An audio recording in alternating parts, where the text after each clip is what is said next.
Good morning.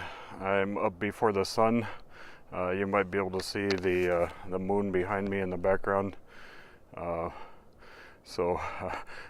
think I'm up so early because of jet lag, and so I thought it was appropriate to have also a plane behind me. That's the cause of my misery. I was going to do this video live, but then I thought it was something that was more important than just a normal live video. The things I had to share, or the thoughts I had about my recent training trip in Japan. Hatsumi Sensei was really giving us some important messages for the future of the Bujinkan. He said next year will be the start of a new Bujinkan. And so I've been thinking a lot during my trip and reviewing my notes on what that means. During my trip, Soke awarded me a Dai Shihan, which was quite unexpected.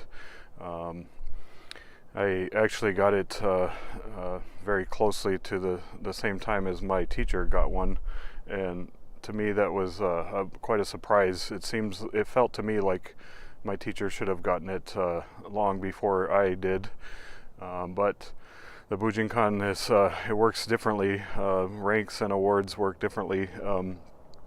Hatsumi Sensei told a story about when he when he was first training with Takamatsu Sensei. He said during the Showa 33, which is like I think around 1958 or something, he had only been training with Takamatsu Sensei for a short time, and Takamatsu had already awarded him the Togakure Ryu Densho, I guess. And so Hatsumi Sensei certainly didn't feel ready for that. He felt too young. He felt like he hadn't been training long enough. But the idea was that Takamatsu Sensei had confidence in him that he would grow into it and become capable of embodying this school.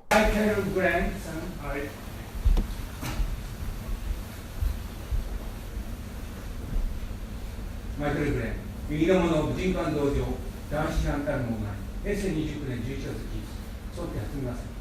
はい、おめでとうございます。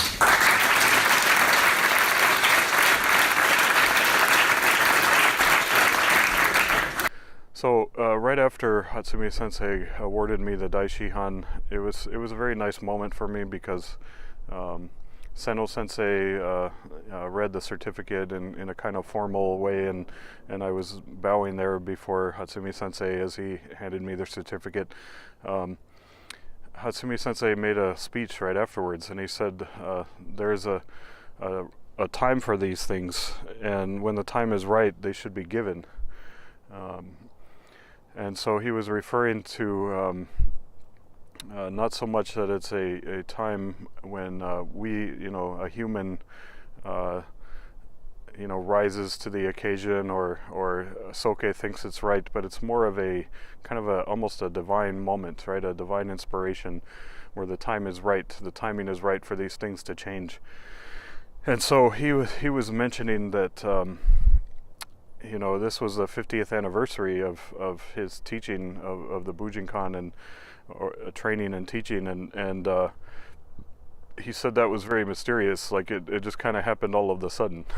That's how it felt to him, right? It wasn't something he had thought about leading up to it, or something that had been weighing on him, or something he was preparing for. It just kind of arrived, and when it arrived, it caused him a lot of reflection.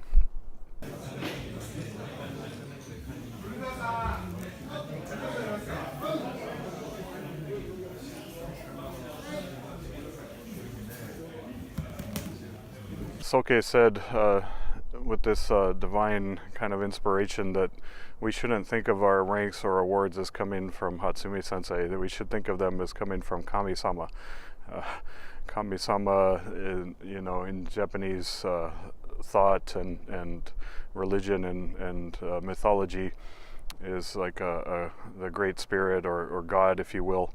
So Soke's seeing this as something that's these awards as coming from the divine. They're not coming from any kind of human intention.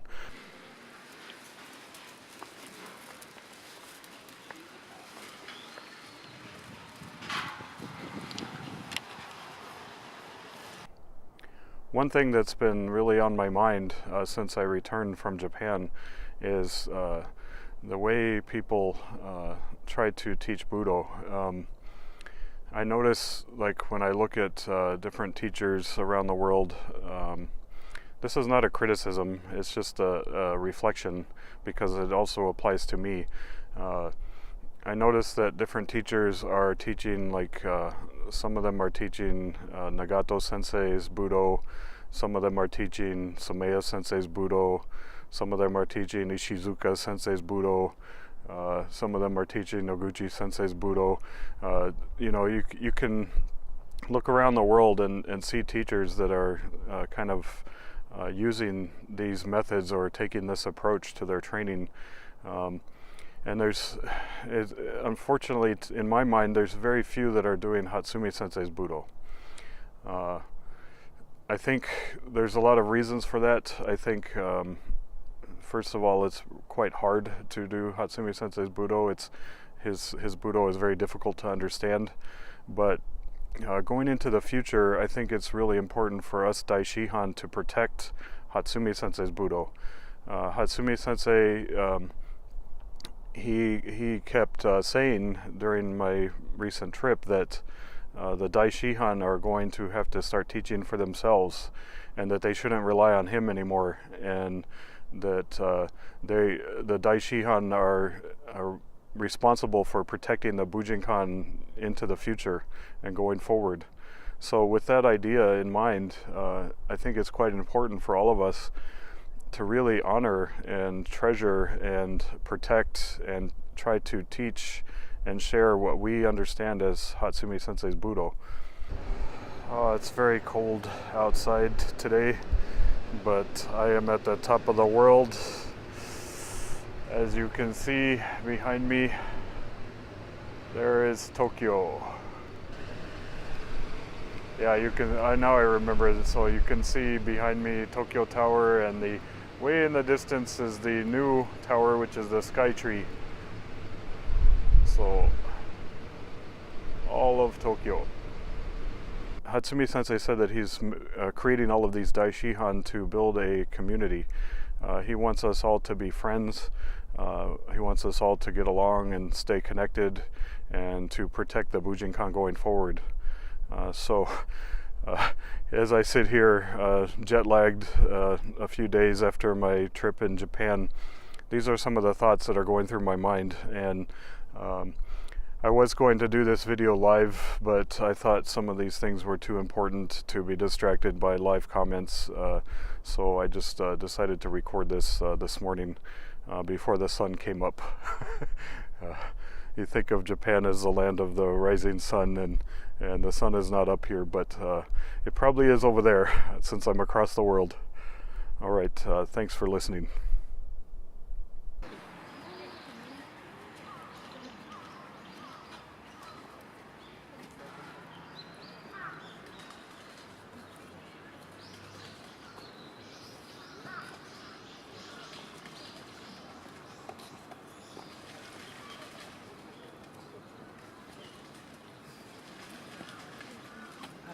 알았어.